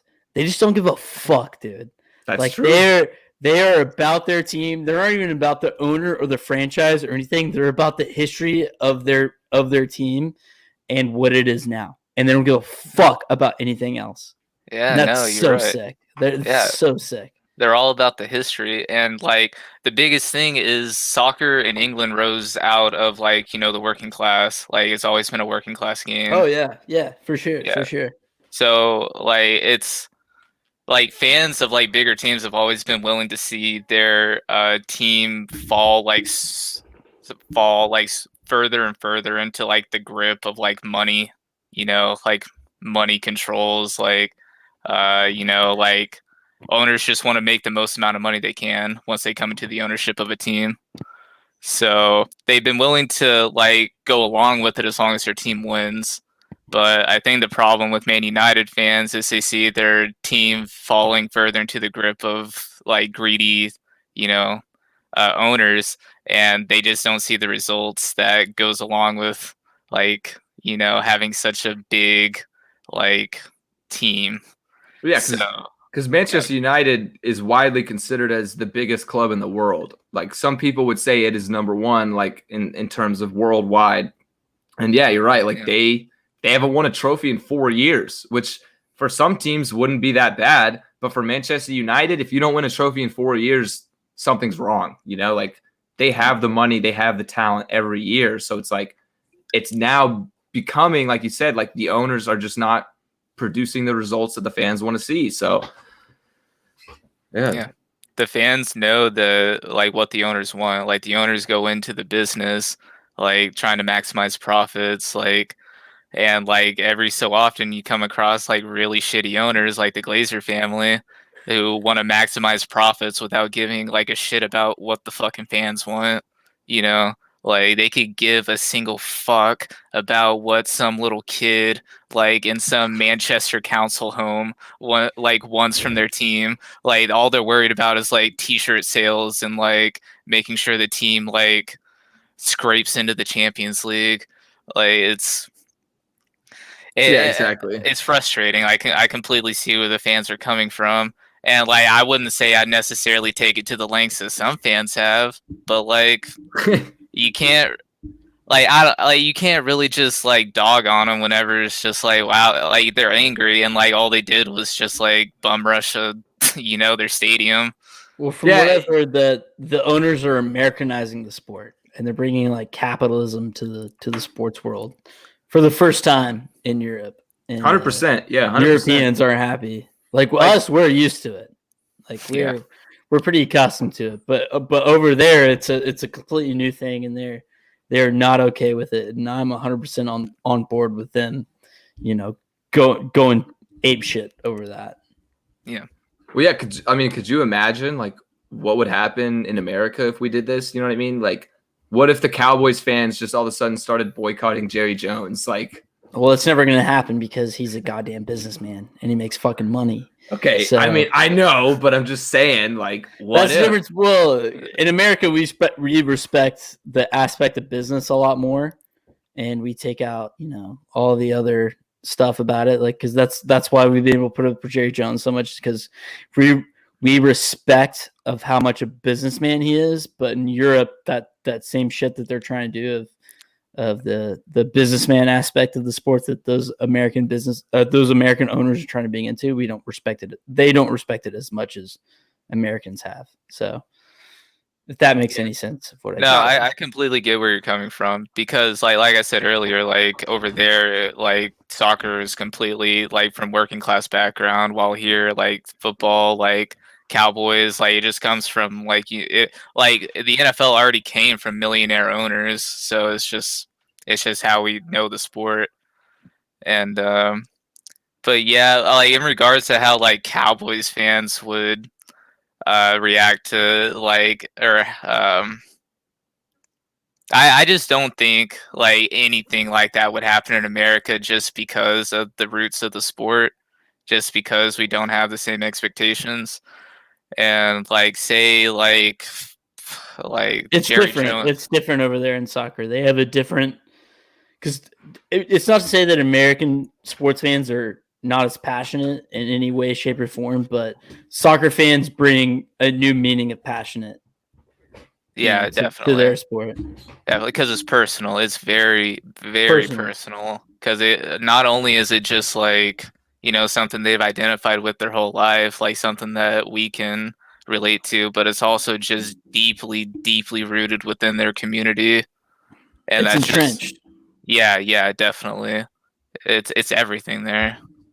Like I remember my only experience really being at like a football match per se is I went to a preseason game for Arsenal, and just seeing Stan Kroenke, the owner, we've talked about him already a little bit, but Stan Kroenke, the owner, was at the game, and I will never forget just whenever he came out from his little like balcony, everybody looked up and was like, "Fuck you!" and everybody started chanting, "Fuck Stan Kroenke! Fuck Stan Kroenke!" Like literally, just like, and I've never seen that many people just like come together with the same opinion. They were all like, "Fuck this dude," and everybody was just so happy about it. Like it's very unique, which is why I love soccer so much. Like, Yeah, no, you're right. And that's the thing, like the sentiments there in America. Well, just going back to what we were talking about before, the sentiments there in America, like we hate like shithead owners that don't have the fans in mind, but like, are we gonna riot like in the state? Like, are we gonna fucking like try to bust down the doors of the stadium? Like, nah, like hell no. Yeah, that shit would not fly in America, I feel like. But also I feel like the only reason it did kind of like it didn't fly in England. They weren't happy about it, but I feel like the only reason it was able to happen is because they were not prepared for that at all. They probably True. never expected that shit ever to happen. So Yeah, I mean, well, that I might disagree with you there because like Premier League fans have been known to be a little rowdy, but Right. but I would disagree with you where they just didn't know the exact extent Yeah. to where they go. Yeah. Yeah, because like Arsenal, like the thing against Stan Kroenke for Arsenal has been going on for years now. Like it's like every game has signs like Kroenke out, stuff like simple stuff like that, like protesting Kroenke. But and I think that's expected. But then never have Arsenal fans, stormed Emirates Stadium. Like that's Yeah, just never happened. yeah. So it's like it's just a whole new level to this, like kind of fuck the owners mindset, which Premier League fans have had lately. But let's move on now from the Premier League. And one thing I want to talk about is it's brand new. It was just announced recently. Jordan, you kind of have some firsthand experience with it now because Tottenham is one of the primo teams is the new European Conference League. So for those that don't know, the UEFA Conference League was just created. It is now the tertiary competition behind the Champions League and the Europa League. So basically, it's going to include like domestic cup winners from smaller leagues. Like, for example, some of the teams that are going to be in it this year, guarantee you've never heard of them, but KF Tirana out of Albania, and then, pardon my pronunciation, but Klaxavar Itrotlauflag from the Faroe Islands. Nice drill, bro. That was actually pretty good. Hey, I tried. Valiant effort right there. Yeah, for real. But those are the teams that are going to be in the league. So it's like, my question is, what's the point? What's the point? Okay, I now understand what one of the main points is, and it's what you just talked about. Like, it's getting teams from like different leagues around Europe representation within the European like tournament UEFA system. Yeah. Grow the game, buddy. It's an expansion league. It's the Kraken. Yeah, exactly. Literally an expansion league. It basically is, I guess. Yeah, for UEFA. And it's the reason why people are trying to get us to care about hockey in the Northwest now. It's the same shit. Or like the reason why, it's the same thing that Bryce DeChambeau and fucking Kapka are doing right now with golf. Grow the fucking game. That's what they're doing. Yeah, growing the markets. It is definitely growing the markets, yeah. It's just funny after, the whole UEFA Super League debacle and everything like that. It's just kind of ironic. Yeah. But who cares if the stadiums were built on the shambles of communist Russia? Okay. We need to build those places up.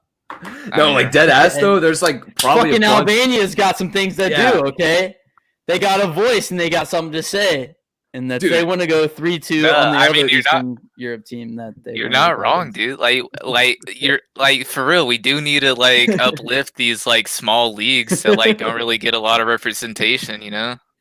Yeah, because I mean, personally, I didn't even know Albania had a fucking soccer league. Oh no! My sophomore year English teacher was from Albania. I know all about them and how they were very oppressed by the Turks. Swear to God. Yeah, I was just about to say, like, all the way, 100%. Their soccer league needs to be brought up, and we need to see them play fucking soccer. I was just about to say same thing with the fucking Norwegians too. Apparently, they have soccer over there. Half of what I've seen, like Albania, the only thing I've ever seen Albania in soccer has to do with like racism against Turkey. Like, I don't know what it is, but there's always just beef. Swear to God, my sophomore year English teacher was from Albania, and she told us all about the fucking like before it was cool. She told us about it. Also, too, the biggest Trump supporter I've ever met in my entire life. Nice. That's From interesting. Albania. Yeah. Oh, yeah. No, because she was communism. She was anything that had to resemble any kind of I guess any kind of communism or whatever that she was totally against. Like one time I mentioned that like in 2016, like I was 18 and some kid mentioned Trump and I was like, yeah, I don't like him. I think I prefer Hillary. And she went on a fucking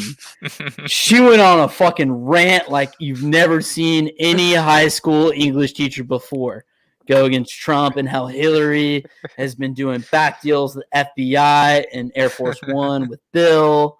And that's great. Dude, that's weird. Also at the same time, she was Albanian. English teachers, are typically like stereotypically super liberal, but like let's turn off from the politics of it because I know like there's politics within soccer like Albania, Turkey, all that shit. But back to the small league. Turks you know what? But before we go any further, shout out Miss Nichols. She turned me to the writer that I am today. Hey, she turned me into a very good writer, as hardcore as she was. And whatever works, it works. Yeah. But so about the conference league and stuff, like it is. I agree. It's super great. Get these small leagues some exposure. Get their names out there. But at the same time, my concern is like the thought process would be this is an opportunity for small teams to win a trophy that they would never win, right? But the teams that lose in the Champions League and the Europa League, if they don't qualify past the group stage, they drop down into the Conference League.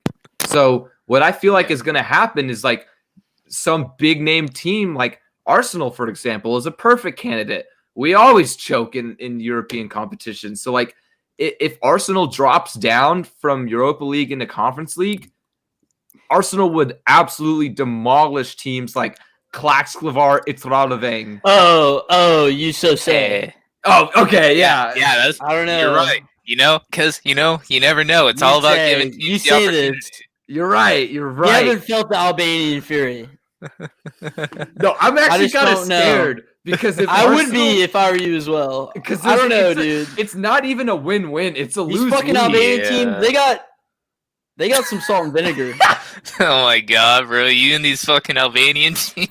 I felt their wrath one time. Elijah's about to become like the number one Albania supporter, bro. They're fucking out there, dude. Elijah, name 3 clubs from the Albanian league. Fucking Fidel Castro, Mrs. Nichols, Vladimir Putin. You were close enough. It counts. Good. It counts. Turkish genocide. What the fuck, dude? Okay, that's it. But that's the one. And they're gonna fuck you up. The thing though about the Albanian teams is like if you beat them 4-0, then it's like, oh, why didn't you beat them by 10? But if you lose to them, it's like holy shit, you lost to an Albanian team. Like that's whenever the banter gets a little too much. It's a lose-lose. Exactly, yeah, for the big clubs. But it's a huge win for the small clubs, like, Yeah, no, definitely, like fucking humongous. Like it's not even comparable. That's why I just think like it's awesome for the small clubs, like great for them, but I think it's a joke for the big clubs. Like Tottenham this year, I wouldn't be surprised if they like not talking shit. Of course I take every opportunity I can to talk shit on Tottenham, but I wouldn't be surprised if they lost simply because they don't care about it, Yeah, like that's definitely like with big teams, like I think it just really comes down to like whether they like want a trophy or like whether they just want to play like in some prestigious fucking league. Like it's just like whenever you're in the league you're in, what other opportunities do you have other than like, especially if you win this trophy, like you can get, a higher stage of Europe competition.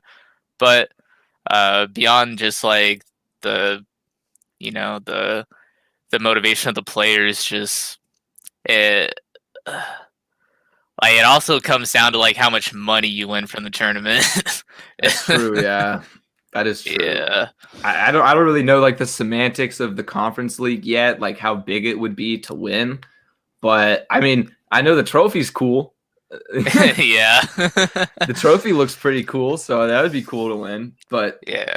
The only reason I say that is because I know a big part of getting into the Champions League was the financial compensation for the teams, like once they got into the group stage and shit like that. oh, it's huge. It's huge. Yeah. Like if you qualify for the Champions League, you have so much more financial freedom in the transfer market compared It's to like ridiculous. it is like literally like a 60. It's a whole like a star player of a difference, like 60 million pounds plus. Yeah, It's like, I wild. think whenever Tottenham got into the Champions League final back in 2019, we got like a whole like fucking like I think what you said like 50 million or some shit like that, just like compensation for getting all the way to the final. Like it's insane. I can only dream of that. Arsenal sucks right now. Yeah. All right, so last thing I want to talk about here is just a little bit of kind of predictions for next season. I know it's way too early, like, you know, Champions League final hasn't even happened, but let's get into some way too early predictions. Let's start with the Premier League because I feel like that's the most relevant league to our audience and us, you know. So Maybe to you. okay. Well, I feel like in general, I feel like American fans. No, you're right. You're I was right. about to say, like, I feel like American fans identify most with To me, the most relevant soccer league is Jordanian soccer because that's just Okay. making me the most money. Oh, see, Elias, you throw me off with this whole Albania fucking Jordan shit. Now I'm just thinking Yeah, about you're throwing off the whole football. discussion, bro. Can't think about Rocky. Did you say Rocky now? Yeah, Rocky soccer hit the unders 75th minute. Oh, okay. See, that makes more sense. I thought you were making a boxing reference, but No, yeah, talk about Jordan. 75th minute unders. Jordan, that's been one of our. It backfired one time, but one of Elijah's For the most part. primo betting strategy. Here, I'll let you talk about it. So Yeah. you can find the shitty. If you go to your live bet section in any book that you have, find the shittiest fucking soccer league that you can when it's in the 75th minute and under. I'm talking like Peruvian, like the most dog shit ran Okay. countries like Jordanian, Albanian, fucking Iraqi. As soon as they're in the 75th minute, hit the under, guaranteed money. Shit. Okay. I've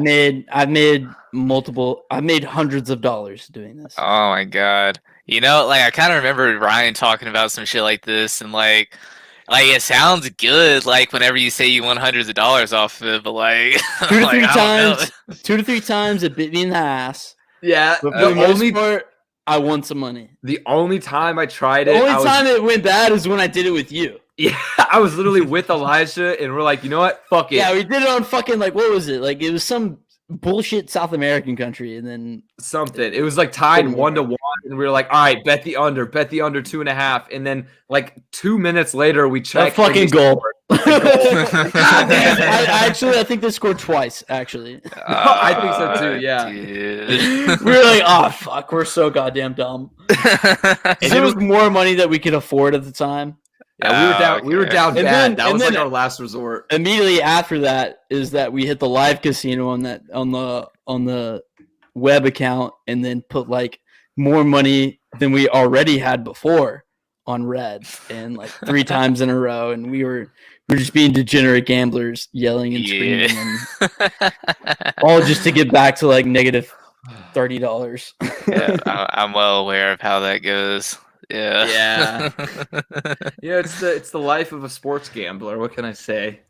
Yeah, no, you're All right, but anyway, back to some predictions. So, Yeah. Premier League wise, that's kind of tough. It's really tough to pick because I want to say Man City because Man City, they just have the team. They're not going to lose anybody major. They're not going to lose any key pieces. So I really think Man City can do it again. Actually, yeah, that's my pick. It's got to be Man City. I don't think anybody can really compete because Manchester United, they're up there, but I don't think they're at that level yet. And Liverpool is at that level, but Liverpool is 100%. I think they're going to be losing Mohamed Salah this transfer window. Who won it Oh, last really? year?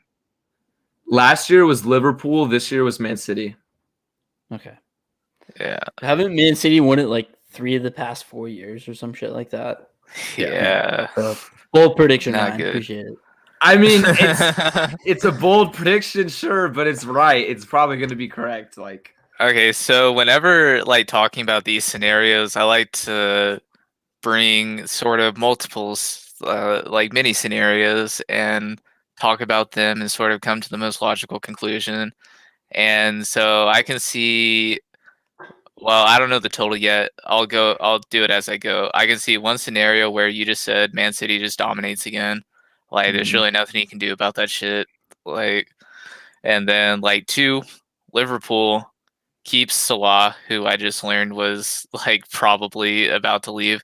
But if they keep Salah and if they like are adventurous and ambitious and sign some new players, I believe they have a pretty good chance of trying for first place.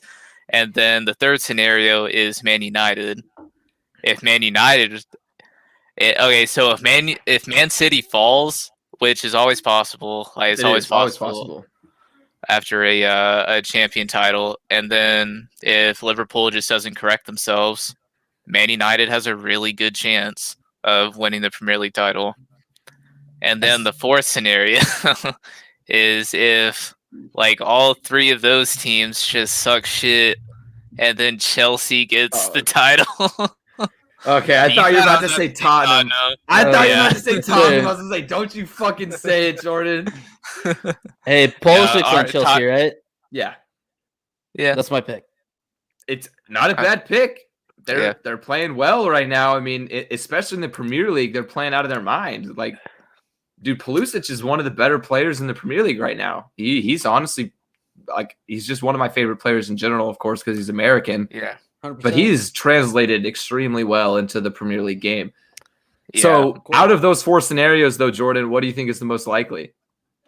I think the most likely is Tottenham signs Harry Kane back, and then we sign a few more players, and we get the first place. I think it's pretty easy. Oh, dude, no. Okay. Realistically, I like honestly though. I think Tottenham or Arsenal could both get top 4 this coming season as long as they spin correctly. I do too. But beyond only that, one of them. I mean, honestly, I can see both of them. Like, it just depends. It just really depends on how they spend. That's true. But for my absolute pick, I think I would have to go. And it really, really fucking hurts, dude. It really hurts to say this. Oh, no. But I think it's going to be Man United. No! Oh. And it hurts. Like, it hurts because I don't like them, first of all. And I'm putting a lot of expectation and assumptions into what this team is going to do over the summer. And I really think they're going to spend. I really do, because of all of the recent fan activity around the stadium. now would be the time to spend money. Yeah, for sure. God, that's just. You're right. You might be right. I don't want to count Man U out. It's just so hard for me to admit that they would be. I just don't even want to think about it. But yeah, it's hard. I know. You're right. They could definitely do it. So Elijah, your prediction, very educated prediction of Chelsea with Christian Pulisic. 100%. 100%. I wouldn't be surprised. That's a possibility. But yeah, I think. I agree though, Jordan. I think all of the scenarios you listed are very possible. But I think the most likely is that Man City is just going to dominate.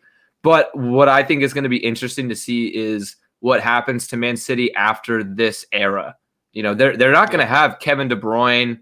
They're not going to have all these players forever, dude. Like, so. Yeah, you're right. It seems like they're kind of going on a like they just don't understand. Like Kevin De Bruyne, like he hasn't necessarily been the best lately, but he's still like a pretty good cornerstone of their team. He's a centerpiece, yeah. Yeah.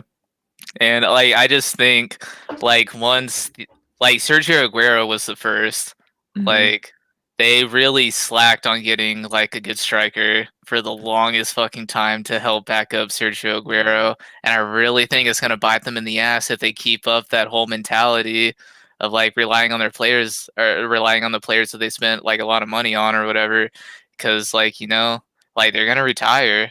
Like De Bruyne is, he's getting older, and like all their like Stones, Laporte, their center backs, like even like Jesus. I wouldn't be surprised if Jesus left. Yeah, Gabriel Jesus. Yeah, like, he's 100% capable of being the best player on another team. Like, you know, like he could be the guy for another team. Yeah. But whereas on Man City, he's just good. You know, like he's just a good player. Yeah. So if they don't win the Champions League, you know, like I really feel like they're gonna see an exodus of players, and like players that really just like lost faith in their project, and they're gonna really have to like go on a signing spree and like spend like hundreds of millions of dollars, which they probably would. Yeah. Man City has spent the most out of any club in the last like 5 years. So, all right, and then I'll leave it with this. I know this one's a little bit harder to pick, but Champions League next year, who do you think is going to be the most dominant? Because you could like this year, even though it's Man City and Chelsea in the finals, Bayern was the most dominant team of the year by far. Yeah, I can definitely agree with that. I don't. Do you remember who Bayern lost to in the Champions League? PSG. Yeah, PSG, and then they lost to Chelsea. Mm-hmm. Yeah.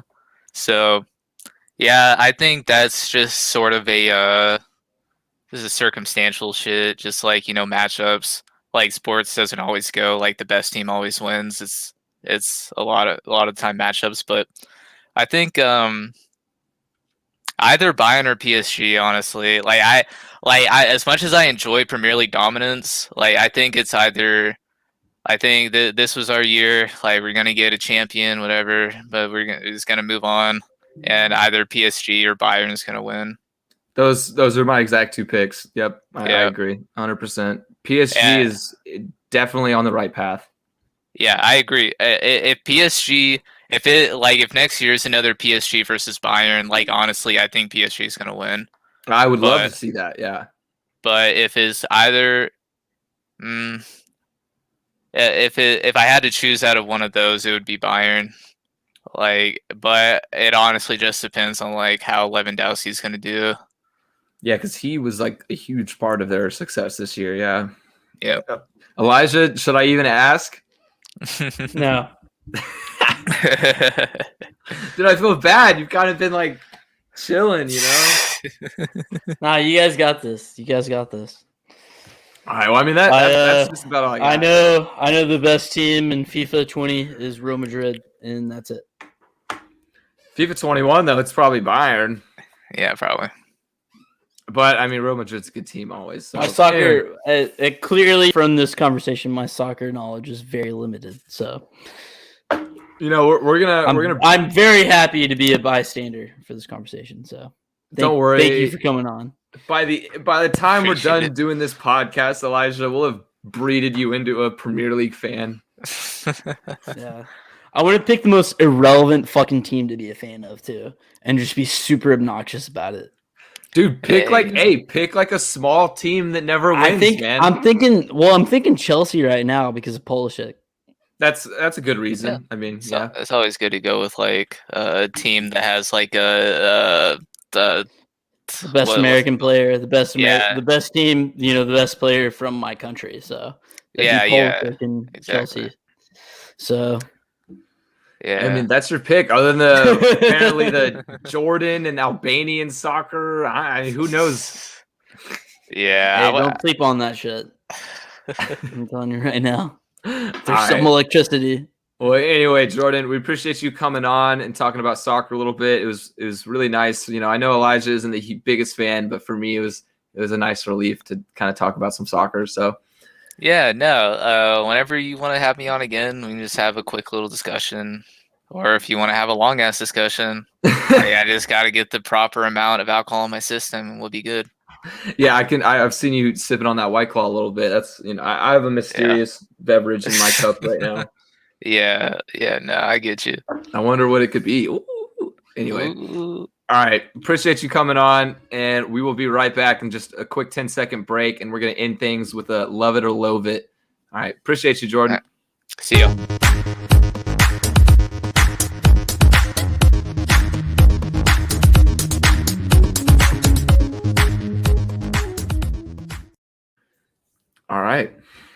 How was that for you, Elijah? That was good. It was good being a fly on the wall. I don't have to talk all the time. No, yeah, definitely not. I can dictate and overtake conversation a lot of times. So it was nice to be a spectator for once. Dude, I was I was cracking up at the Albanian shit, bro. That was so funny. Dude, it's real. It's real. They're electric, man. You don't know until you know, man. You don't know until you lived it. Okay. All righty. Let's go ahead and hop into Before Love we It. get to Love It, though, we haven't talked about any NBA playoffs. And before you say we've already gone on for an hour and 40 minutes, this is our fucking show. We can do whatever the fuck we want. So we can do whatever the fuck we want to. And we should probably talk about some playoff basketball. Let's do it. So I'll lead off. And I would like to say that my Dallas Mavericks are up 2-0 against the fucking Clippers right now. And that's awesome. It is. One of my questions I had was, are the Clippers in trouble down 2-0? And I think they 100% are fucked. I think the Mavs are going to take the series. And I would also like to top that off with, don't say it, the Lakers. Okay. Are going to win the first round series. Yes, I agree with that. It's easy. Remember when everyone when they lost game 1?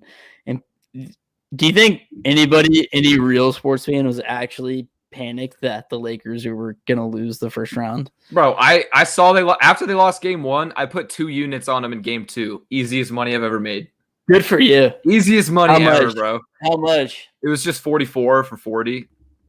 Decent. I did the same on the Knicks tonight, and they won. So Knicks won. But to be fair, I was down like 4 units before that, so I'm probably even now.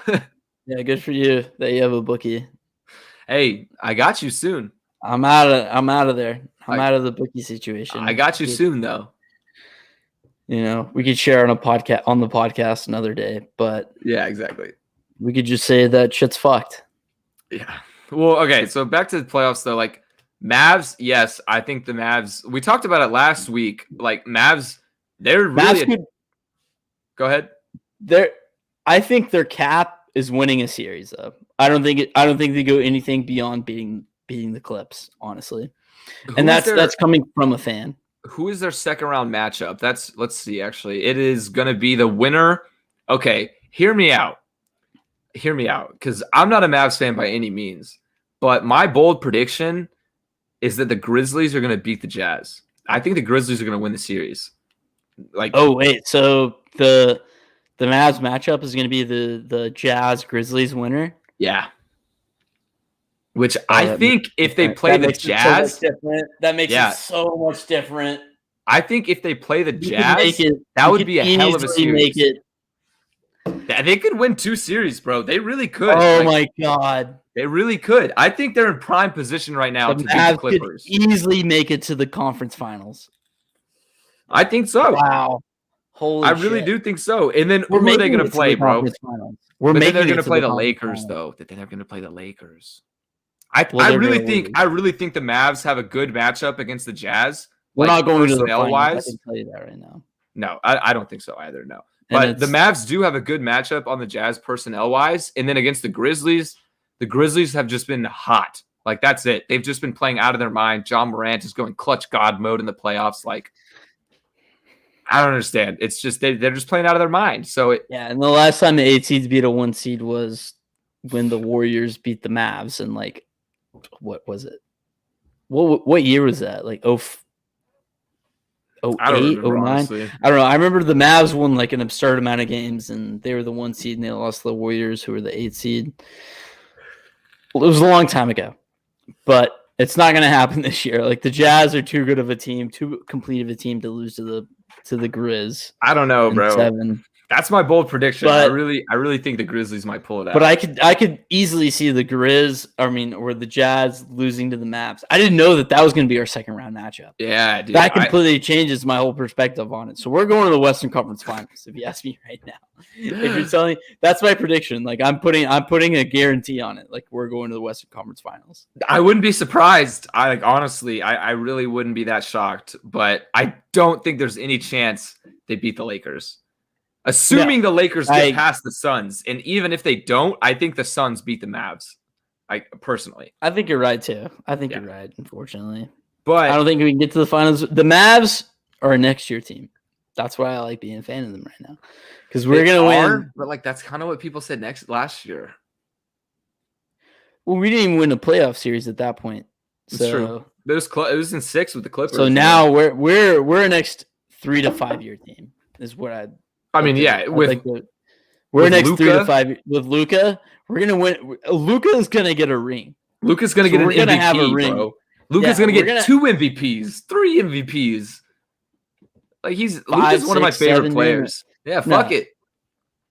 Why not? But he's gonna get a championship ring. There's gonna be a championship parade in Dallas. It's gonna be a matter of time.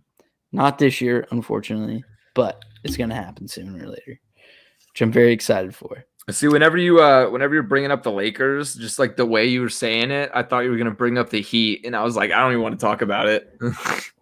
Oh yeah, 5, 6, 7. Yeah. Well, Heat's going out first round against the fucking Bucks right now. Hey, let's not sleep, okay? We're down 2-0. Heat and 6. I'm not gonna lie to you, dude. 6. I've been periodically checking the score and seeing how the Heat have been getting clobbered the past 2 games. Whoa. Let's calm down. Game 1 went to overtime, and they lost on a buzzer beater. I'm talking about the last game, how they got clobbered. They got embarrassed by like 30 fucking points. And I had money on the Heat. Fuck me. And I was the whole time when I was checking the score of that game, I was like, thank God. No, dude. Because I'm so tired of hearing you talk about the Heat. Just wait, bro. Just wait. I'm telling you. Because, again, I'm going to say it. You're a worse Heat fan than I am a Cowboys fan. Maybe. But that's something I take pride in. I take pride in that. Because not a lot of, I don't know. I guess I can't say that. Every NBA fan base is a little bit different. But the Heat has the Heat culture, baby. It's a team. That's a team. It's not the fan base. We're a part of it. We're a part of the culture. I'm not even from Miami. Yeah, I know. Okay. But lifelong fan, okay? Anyway, we don't even have to talk about the Heat. They're getting fucked. They're probably going to lose the series, realistically. I don't think... How are the Wiz doing? Did the Wiz lose tonight? Let's check on that. Did the Wiz lose? Wiz lost 2-0. They're not going to win this series against the Sixers. Not going to happen. Jazz are up 29-22 against the Grizz right now. Knicks just beat the Hawks. What's going on tomorrow? Bucks Heat. Yep. Game 3. I think I'm sorry, but I think the Bucks are going to sweep. I don't think it's going to be a sweep. I wouldn't say I would not be surprised if the Bucks win in 5 after the way it went. But I don't think the Heat would get swept. I don't know, but maybe I'm biased. I mean, but realistically, I don't think the Heat are going to win the series after the way Game 2 went. That was embarrassing, dude. Like, God, the way I see this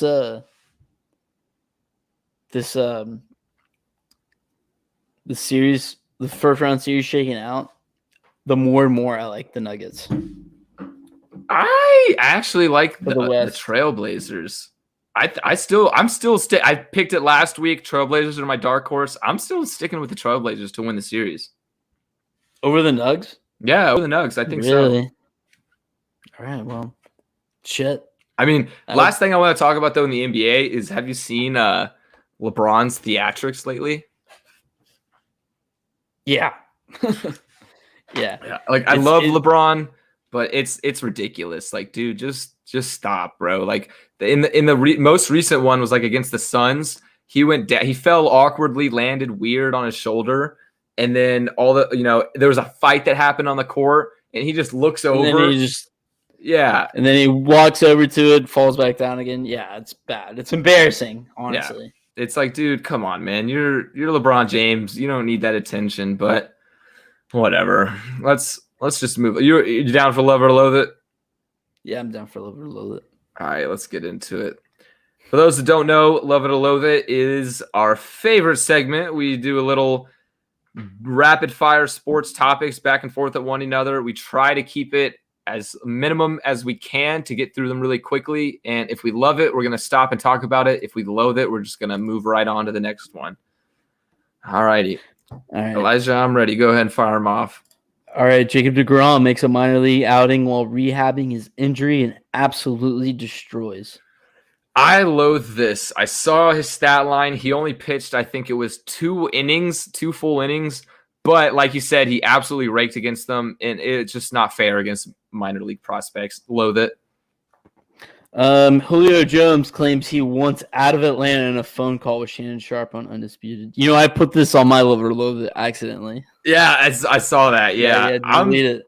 I'm gonna love this because I don't think anybody really expected this. This kind of came out of nowhere. You know, Julio was just kind of set in stone, like the number 1 receiver in Atlanta. So it's going to be interesting to see if he moves somewhere. And like, it's also going to be interesting to see how much teams are willing to give up for him, because I was talking to a Cowboys fan and they told me like, no way in hell they want Julio Jones, like, because they know he's going to be expensive. And they said they would never give up a first-round pick for Julio right now, which I get it. He's old, but he's also a 7-time Pro Bowler. But I love it because I want to see what's going to happen with Julio. So, all right, Drew Timmy returning Gonzaga for his junior season.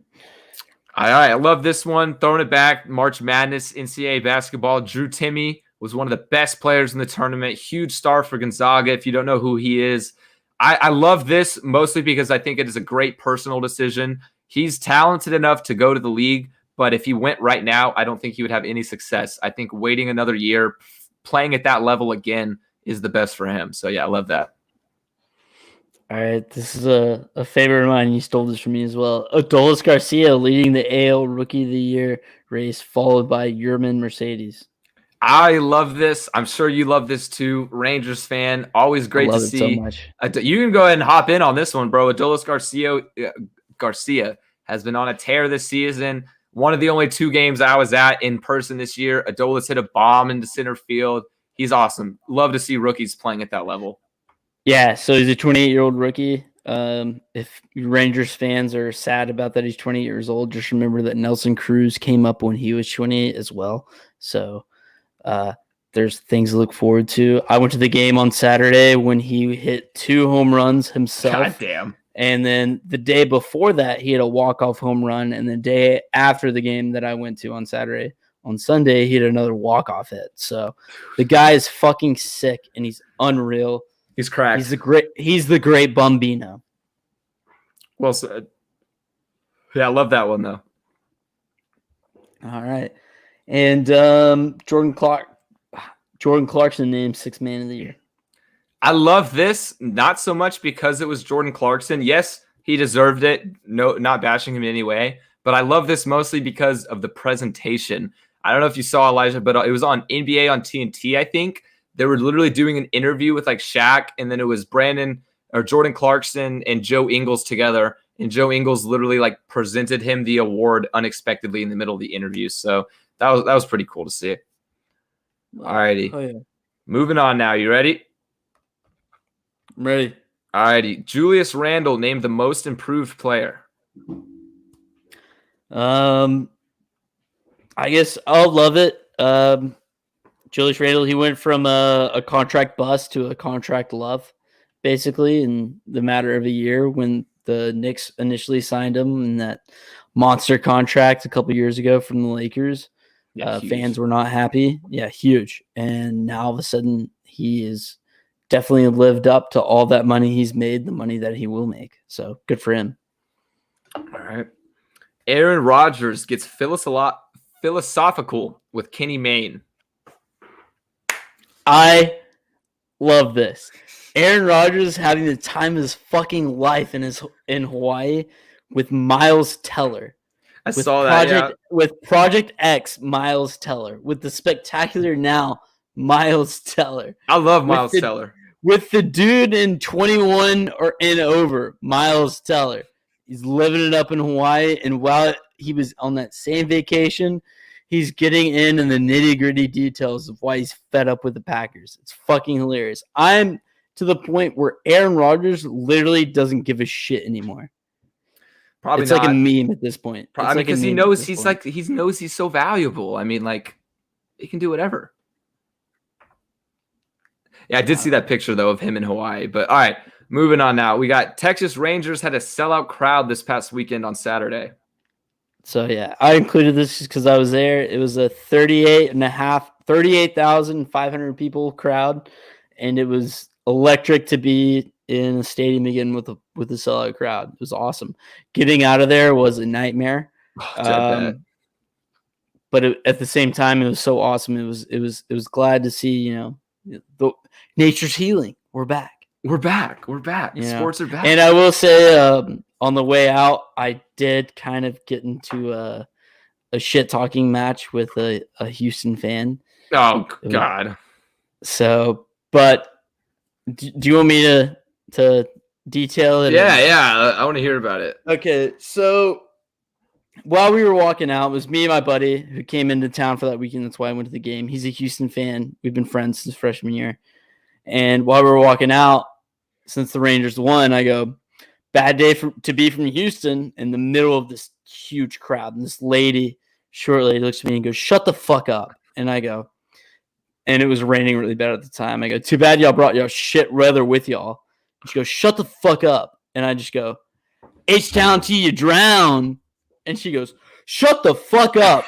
And I go, "You cheated. How does it feel to win a fake ring?" And then she got so mad, she just stormed off away from me, and but I could tell she wanted to hit me really bad. Oh, that's hilarious, dude. I bet Astros fans have been dealing with that all year, but I love it. Fuck them. Yeah. All right. Next one up, we got Trae Young apparently loves being the supervillain at Madison Square Garden. All right. I'm just going to load this just because we've been talking too much. We're almost at 2 hours. All right. Fair enough. Next up, we got NFL sets 2022 cap at $208 million, whereas this year it was set at $182 million. I'm going to love this. I'm going to say a quick thing. We're going to see in fatter contracts, the rich are going to get richer next year. It's only going to mean more successful things for the more successful teams at this point. But that's my prediction. So, all right, fair enough. All right. Alrighty, well, that's going to do it for this week's episode, everybody. This, again, we've kind of been doing this. It's a bit of a trend. We've just been going longer and longer. But, I mean, hey, if the conversation flows. It's our show. Like Elijah said. Yeah. It's our fucking show.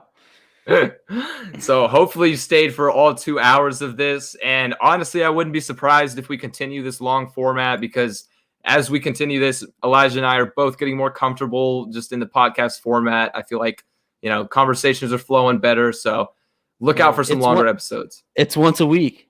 We can talk for longer, too, if we need to. Exactly. We can go 3 hours if you want us to, too. I mean, yeah. Just leave some comments if you want 3 hours. Yeah. Fuck it. Yeah, and if you want 3 hours, we'll start going more times a week. That's true. We could just do 2 a week, maybe. Honestly, at this point, we might as well. Yeah, we may. Yeah, because we had the gambling one going for a little bit, but we'll figure out the semantics. That phased out.